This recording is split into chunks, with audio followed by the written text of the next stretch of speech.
I decided to quit my job at the end of April. You know how everything piles up and you burn out, but you force yourself to keep going because you were raised to believe that your value as a human is directly tied to your productivity? Therefore, you just need to work harder because work ethic and money are everything? Turns out the step beyond that is being unable to move because your anxiety and depression have ramped up so bad that you are physically restricted, ill, and your brain feels like you jammed it into a blender. I've tried everything to get this day job gig to work out. I lowered my expectations to subterranean level. I stopped asking questions. I tried to just let everything go because in reality, none of this actually matters and none of it impacts my life as an individual. When none of it relieved the stress and pressure, largely self-inflicted, I basically decided that I'd had enough. I would stay until the end of the month, and that would be that. I'd already polished up my resume and my cover letter to start the endless and also exhausting job hunt. And as nice as it would be to run full steam ahead into doing art as a career, that's not really the most logical step. What I wanted to do was get back into copywriting. One of my first post-college jobs was working for the local newspaper, and over the years I've contributed to several blogs and websites about everything from yarn bombing the local art center to interviewing a prison a cappella group.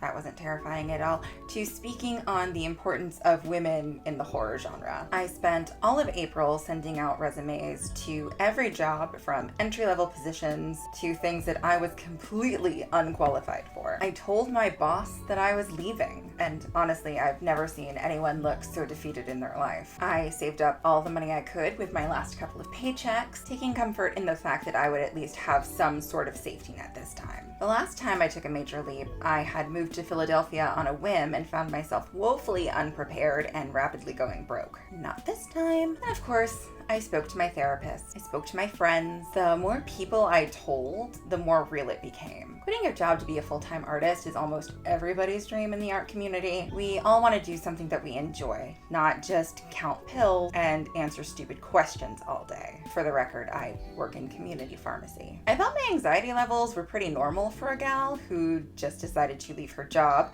set her home hunting mission on the back burner, and actively starting to put her work out there. The more I talked with my friends about feeling unhinged, about feeling anxious, about feeling nervous, about how I would organize my days, it's super easy to just take a break and then continue not doing things. The more I realized that while quitting is a good idea, I couldn't give up the financial stability and the access to healthcare. Plus, considering I haven't heard anything from any of the 200 jobs that I have applied to, entry level and otherwise. And then I had a different thought. Using all of my paid time off. I have 5 years of unused sick time that I've been rolling over because, let's be real honest here, I never call out. But of course, the company changed the rules this year where I will no longer accrue sick time. It will no longer roll over in its entirety. And if I don't use it all this year, I can just wave all that money goodbye.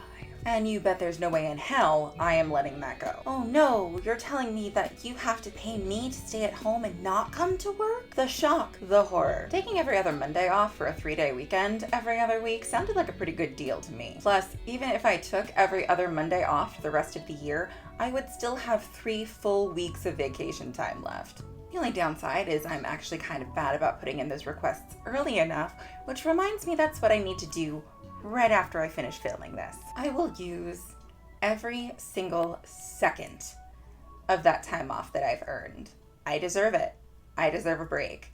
I deserve more than one day to actually unwind and get things done. Like, I'm only off Sundays and Tuesdays, and when you only have one day off at a time, it's really hard to do your chores and clean and do laundry and cook and do all of the basic adult stuff and still have time to do stuff that you enjoy. So as it turns out, I didn't in fact quit my job yet. I still want to. I daydream about it constantly. But right now, the closest I'm going to get is just using all of my PTO. In the meantime, I'm working on some digital products. I am scripting and filming more videos, and I'm still trying to figure out what having a business entails when you're still working a soul-sucking 9 to 6. So, like everything else, it is unfortunately a long game.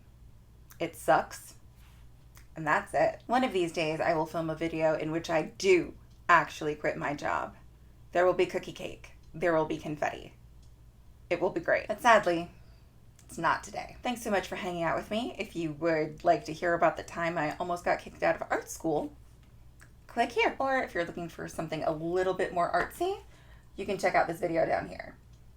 I think this is where it is. I don't know. And if you like this content, hit that subscribe button. I'd be happy to have you in our little art community. And until then, I'll catch you guys in the next one. Bye. TLDR, I did not actually quit my job because I need financial security and health insurance.